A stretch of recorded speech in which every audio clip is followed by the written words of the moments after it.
Good morning, good morning, good morning. Um, Happy Wednesday. I think today is Wednesday. Sometimes my days get a little mixed up. Happy Wednesday. I'm just happy to be with you all this morning because you will know I traveled yesterday and I'm coming back to life. So, all that to say that happy Wednesday. Okay. And I would like to say before I go any further, let me play my theme song.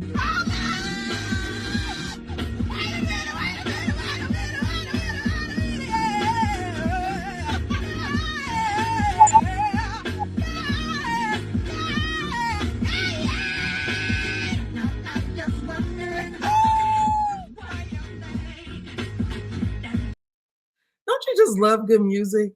First thing in the morning, I was listening. I would like to say that I listen to meditation music first thing in the morning, but that's not true. I don't. This morning, before I got in, I was listening to Ari Lennox, and which I found a new song that she has, not Soft Girl Era. It was another song. She is one of my favorite artists. I'm a big Ari Lennox fan. I got a chance to meet her too.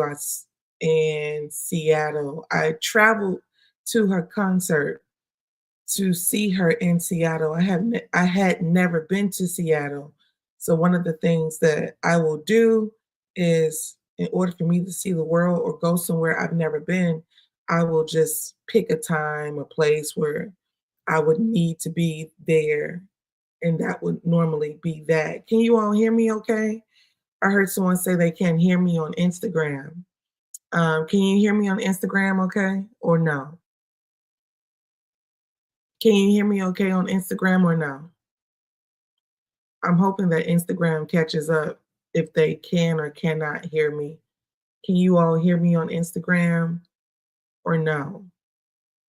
Okay, perfect. Thank you. I appreciate that, for those who've replied.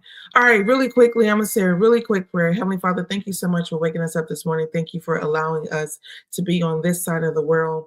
I'm asking for your continuous protection, your peace, for your covering. In your name we pray, amen. All right, y'all know how I feel about making sure that we have our daily bread, and that is prayer. All right, so I saw this story yesterday. I got a couple things I'm going to talk about. I'm going to talk about the opioid epidemic that happened and what Walgreens have decided to do, because I felt like that was very interesting. So Walgreens agreed to pay up to $350 million for their part in the opioid epidemic from 2012 to 2023 by filing prescriptions.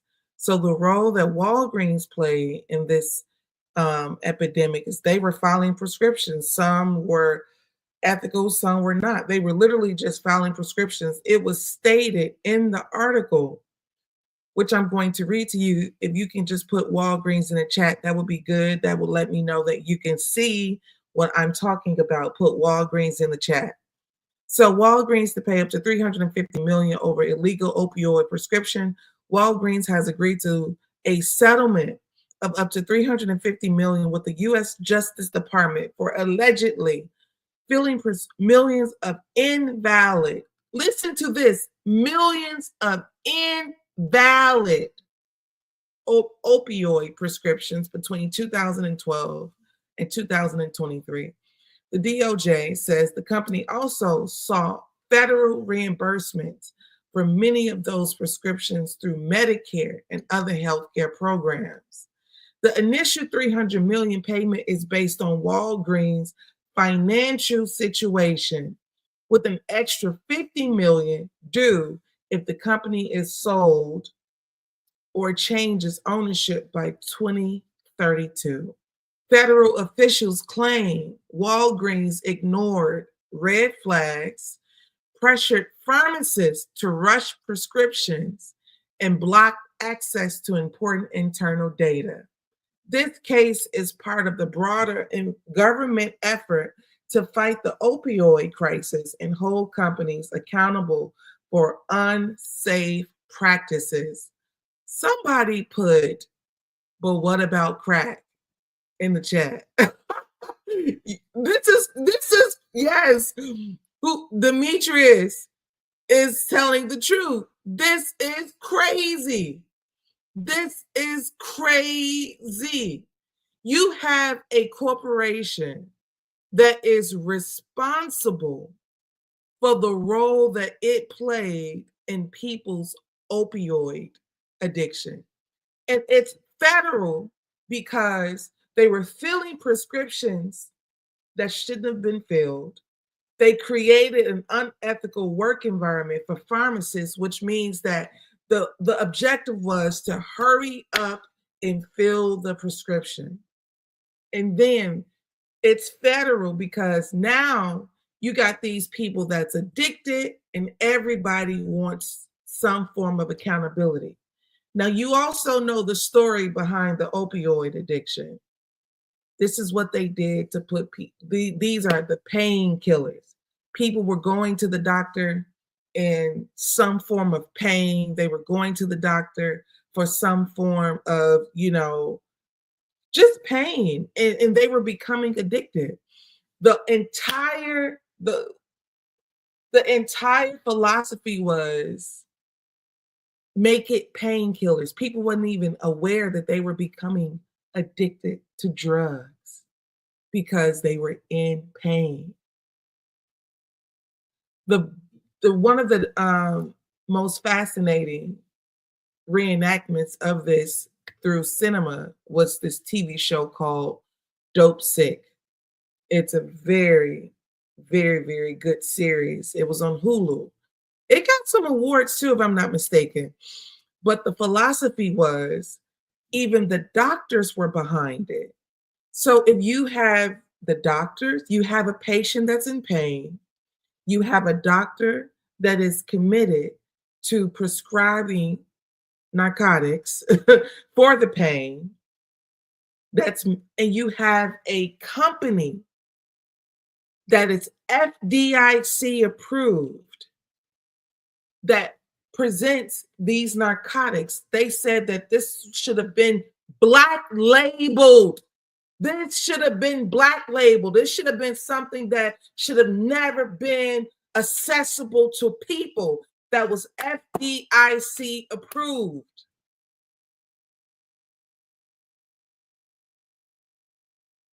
Now, let me tell you what's even more fascinating behind it.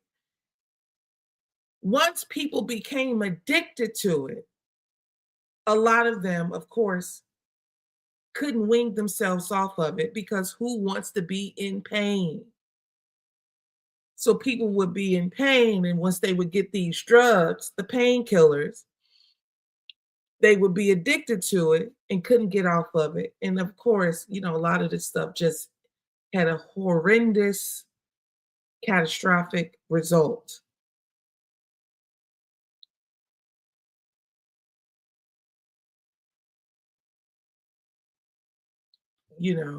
Just it was deadly. A lot of people lost their life behind this. But the one thing that I find fascinating about this is that, you know, the level of accountability from how quickly, think about this. This was a 10-year span that Walgreens, will have to pay $350 million for. We had crack dropped into the Black neighborhoods. People was just strung out on drugs. And there has never been any form of repercussions behind it.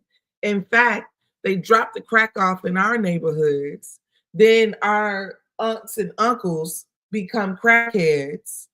And then the young men sell the drugs. It was a cycle that there are still people, generations of people that have not recovered from the crack epidemic. The crack era. There are people that still have not recovered. I had classmates and friends who lost their mothers and their fathers to drugs. And what this shows you from Walgreens' side is that everybody is a drug dealer. Walgreens a drug dealer too. Walgreens, they drug dealing just like Pookie now. They ain't no different. There's FDIC approved. That's the only difference. Government says that it's okay. Now the government says it's not okay. And here you go. Oh, dope. Yep. Oh my God. One of the people on Instagram says, I work at the San Francisco firm that won the case. Wow, that's pretty big. That's really big. And that's essential, you know. And a lot of times people don't understand, but companies, some agencies, firms, they take on these cases because there's a lot of money associated with this, but it's like this is the way that some people do good. They say, you know, this is something that's happening. A lot of people have been affected by it. Let's go ahead, build the case, and let's hold the right people accountable. See, because a lot of times, if you are a person, and I got to move on from this story, I'm going to move on in 1 second. A lot of times, if you are a person who, if you're a pharmacist and you fill a prescription, and you know they have this leniency that they want you to have while you fill a prescription. Say, for instance, you get the wrong manager that says, "Well, you filled a prescription for somebody that shouldn't have been filled," well, you're fired. Right? So you get fired from a practice that Walgreens implemented. This is the same thing that Wells Fargo did. Wells Fargo operated in one of the biggest unethical ways some years ago as it relates to their own customers, as it relates to their bankers. I don't know what they're called. It wasn't tellers, but people who sign up accounts. They had them opening up accounts without people's consent, without their knowledge. There were people with Wells Fargo's accounts had 4 and 5 accounts, but they were only responsible for opening up one. Can you all put greed in the chat? America has this deep seated greed associated with her, to her. Greedy, just constant. If a person has 2 accounts with you, what makes you think that you should open up 2 more without their consent? Why isn't 2 enough? Anyways, all right, we're going to move on. The next story that I wanted to share with you all was this is an interesting story, but it's also a testament to where we are right now. So I want you to see this story because this is true, but it's not just true for Americans, it's true globally. I want you all to see it. Say babies in the chat. Put baby in the chat if you can see it. The Trump administration floats the idea of a $5,000 baby bonus to reverse the declining birth rates in America. The Trump administration is reportedly considering different strategies to combat the declining birth rate in the United States.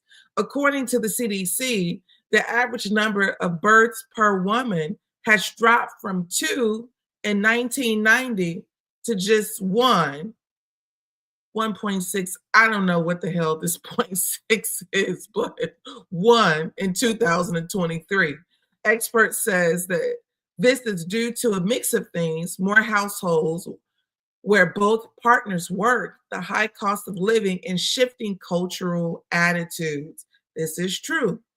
To tackle this issue, several proposals have been put forward. Ideas include offering a $5,000 baby bonus to new moms, expanding child tax credits, funding menstrual health education, and creating reserved opportunities in federal programs like Fulbright for parents and married people. The Trump administration is said to be open to these ideas and is expected to release a full plan next month, which will also include measures to make IVF more accessible. Former President Trump has stated he wants to be known as the fertilization president, and Vice President J.D. Vance, who often appears with his 3 kids, has called the falling birth rate a civilizational crisis, blaming what he calls the childless left.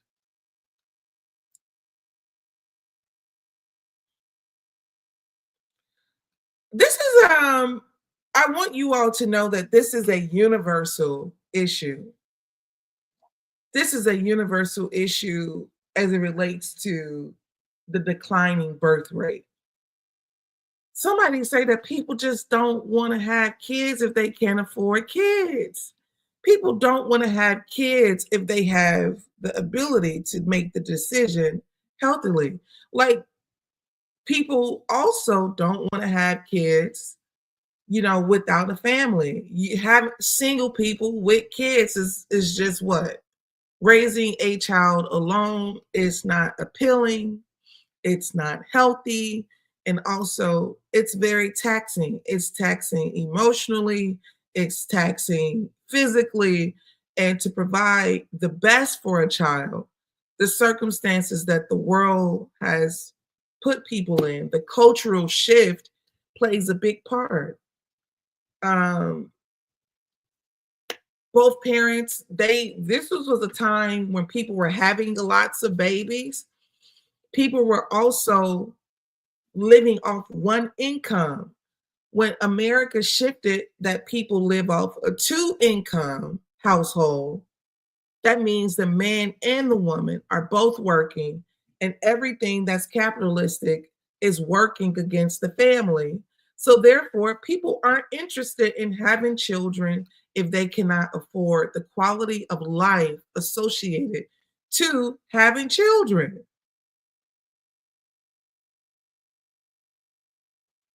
Also, I would just like to say this. I saw a comment that says suggesting everything but what we actually need. People need paid family leave. People need free health care. And what you're offering, $5,000 to pop out a baby, shit, I just can't see it adding up.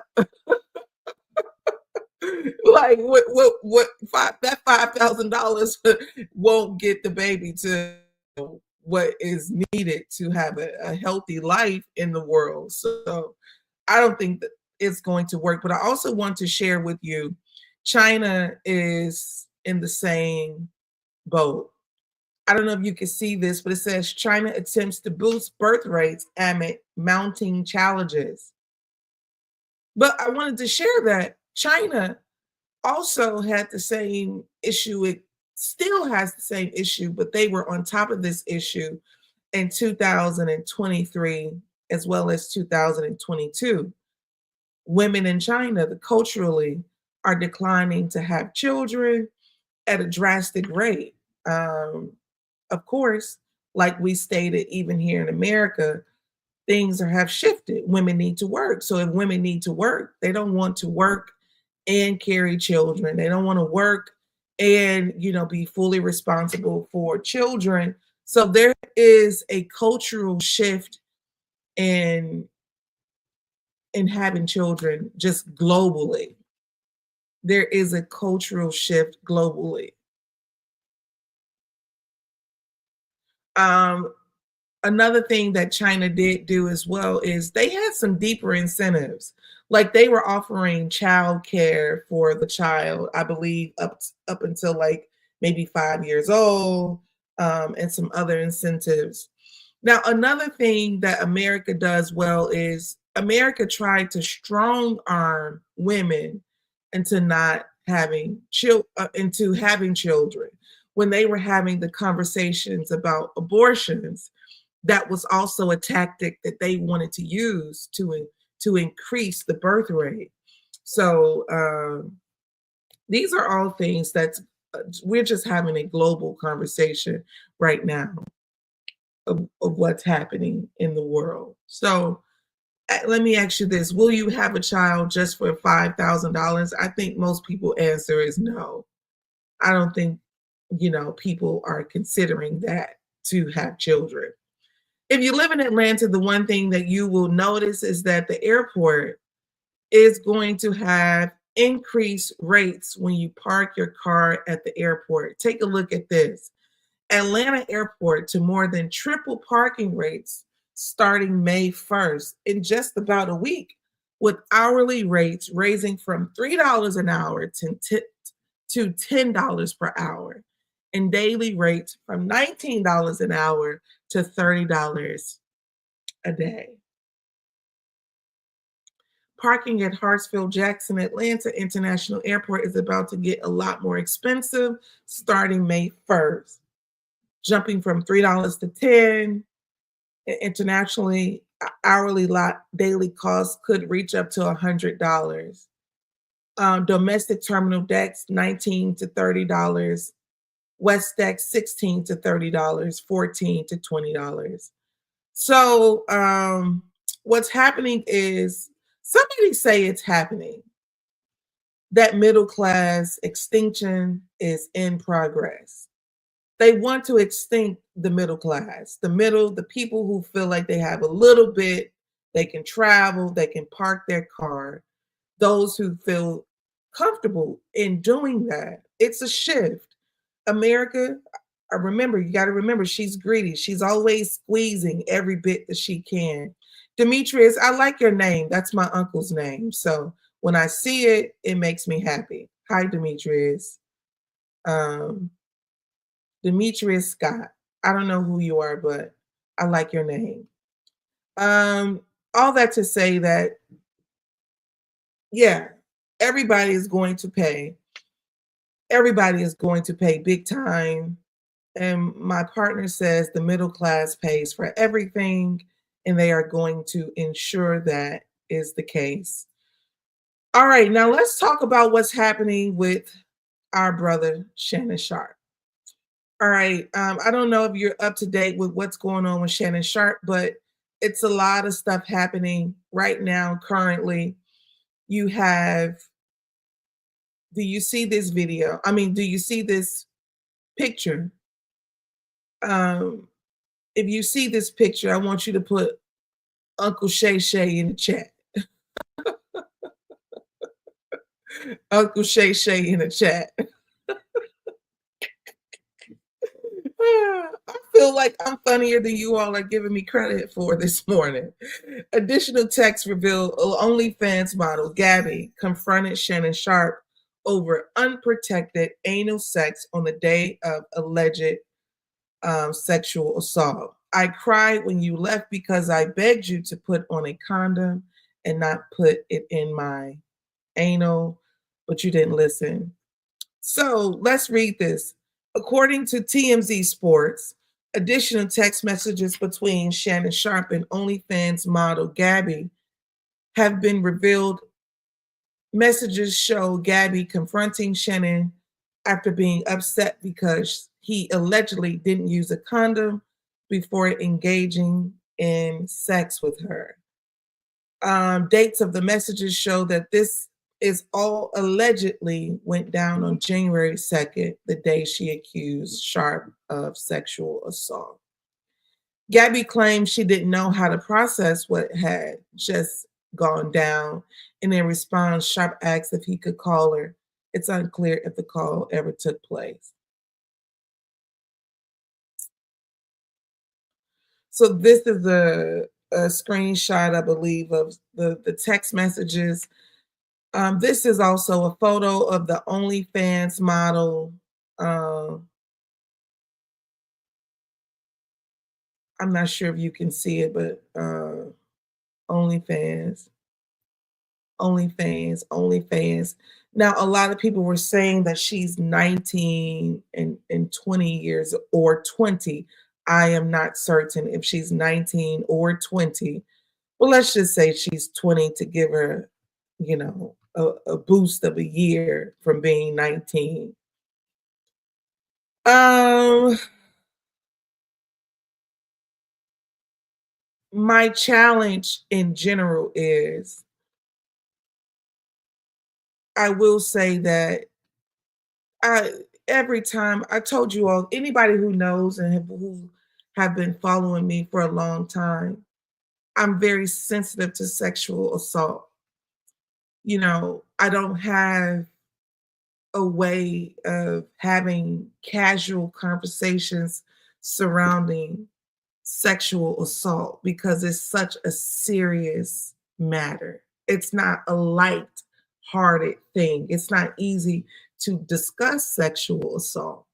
So although we have these instances where people are sex workers, you know, sexual assault is still a horrible thing. So that is one of the reasons that I try to stay away from the conversation surrounding sexual assault, because the reality is when two people get behind closed doors, the truth is it's not clear. I don't know what the truth is. I don't know who's honest. I don't know. I have no clue.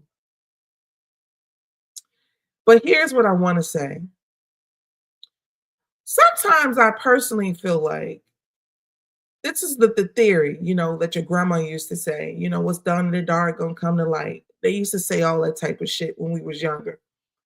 But the one thing that the old folks used to say, well, if you lie, you will cheat, and if you cheat, you'll steal. So the notion was once you begin to have these immoral acts and immoral standards of behavior, you end up falling in a cycle. And this is for women who sell ass for a living. So what happens is once you start selling ass for a living, you selling ass, and the thing is I'm selling ass, and you so mature, and you so, you think you handling everything so properly, but you don't know how to sell ass. This is what happens. You selling ass, but then it gets crazy as you're selling ass. It's crazy in there. It's a jungle out there. You got football players, you're selling sex. And then do you understand that the man offered this person $10 million? Supposedly, allegedly, this person was offered $10 million before this went public. So the point that I'm trying to make is the acts of morality starts to shift. When you start selling ass, then you got to figure out other ways to make money. Say for instance, you selling ass and you ain't selling a lot of ass in 2 weeks. Now you gotta hit the other one up, and have a false claim. Potentially. I'm not saying that this is false, but these are the things that have to come into play once you start playing and straddling the fence of not having a moral compass.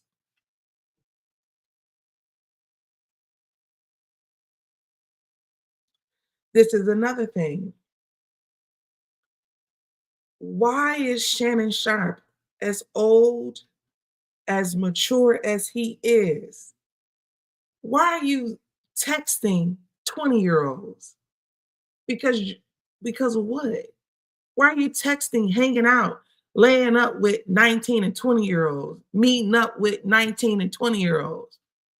Here's the thing that also pissed me off about Shannon Sharpe. I've seen a video of a a woman who's popular in the radio industry, and she's also popular online, Kendra G. She was on a red carpet, and when she saw Shannon Sharpe, she's a Black woman, she had this excitement behind seeing him.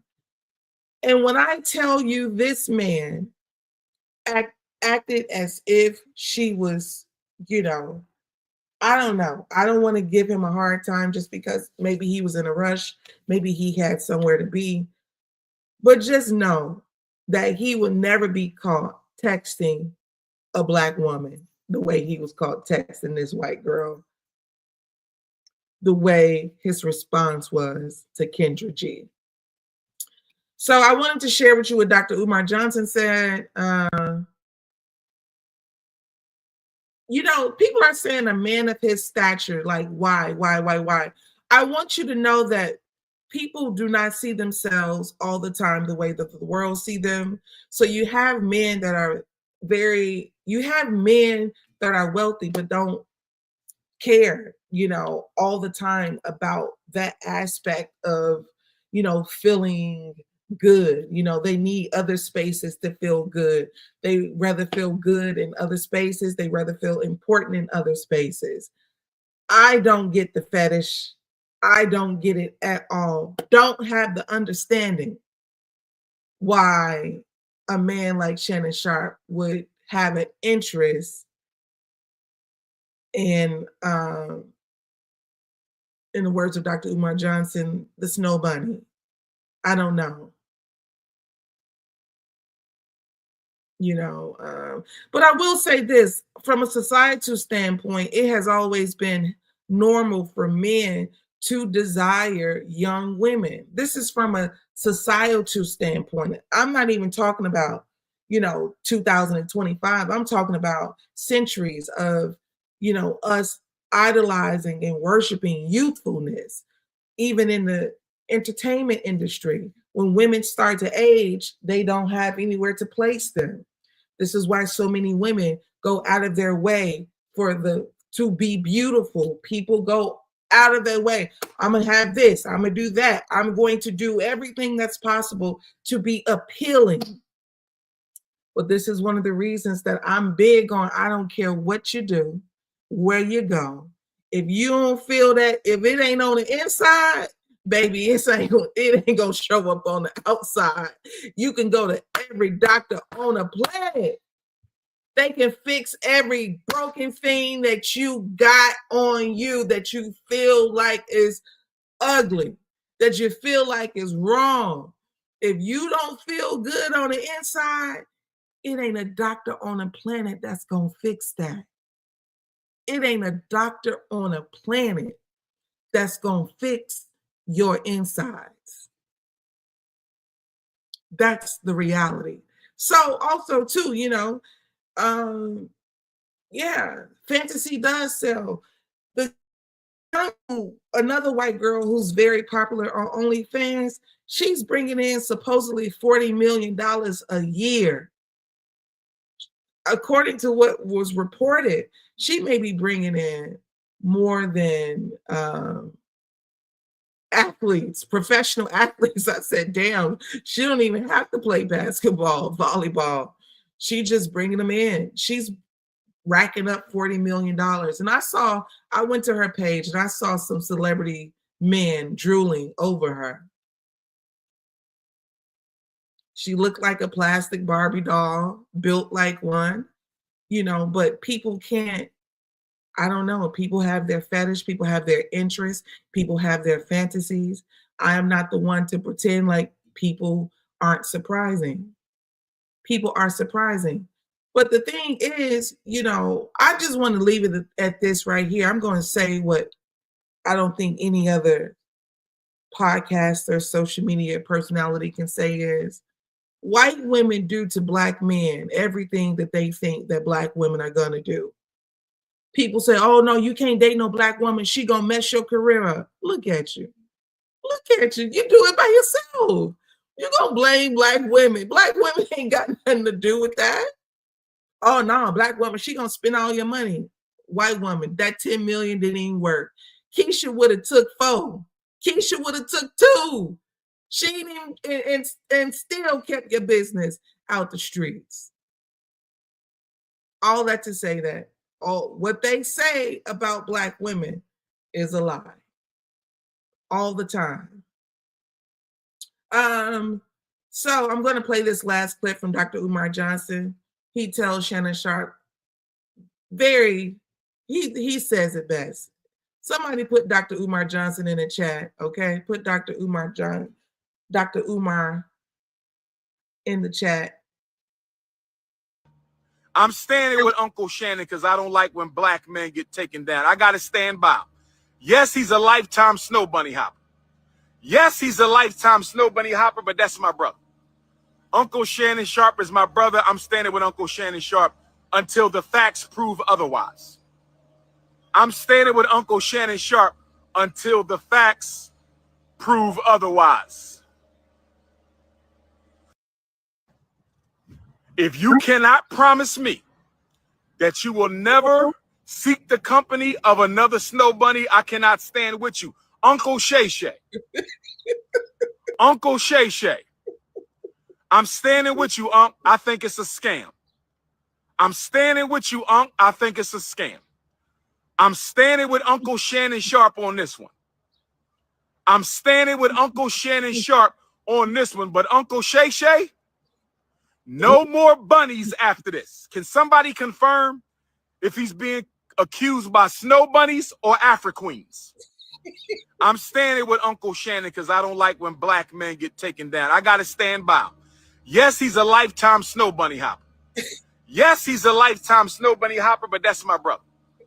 Uncle Shannon Sharpe is my brother. I'm standing with Uncle Shannon Sharpe until the facts prove otherwise. I'm standing with Uncle Shannon Sharpe until the facts prove otherwise. Y'all, do you understand how this video tickled me? I'm standing with Uncle Shay Shay.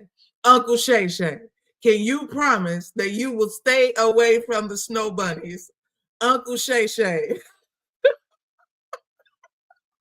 In the words of one of those people that left comments, you can't make me hate Dr. Umar Johnson. You can't make me hate him. I mean, Black African Pan-African king. Oh my God. All that to say that that's my time. I really appreciate you all being patient with me. I appreciate you all spending your morning with me. I'm Madam President with a Z. I do this each and every weekday, Monday through Friday. Stay connected with me. You should be tapped into my Instagram on social media. I'm one Madam President all the way around. I don't switch up. You know my thing. My motto is, we want to beat this system. Don't let the system beat you. I enjoy being here with you. You should follow me on YouTube. Like, stay connected with me. Follow me on YouTube because my show is going to play there on YouTube as well. All right. I appreciate you all. I should be able to go live tomorrow morning. I normally go live 9:30 a.m. Eastern Standard Time, but I am traveling. So I need to potentially either pre-record or figure out something for tomorrow. I'll do that today, but I appreciate you all. You have a good Wednesday, and I will see you. Hey, Uncle Shay Shay. Uncle Shay Shay. Can you promise me you will stay away from them snow bunnies? I'm out, y'all.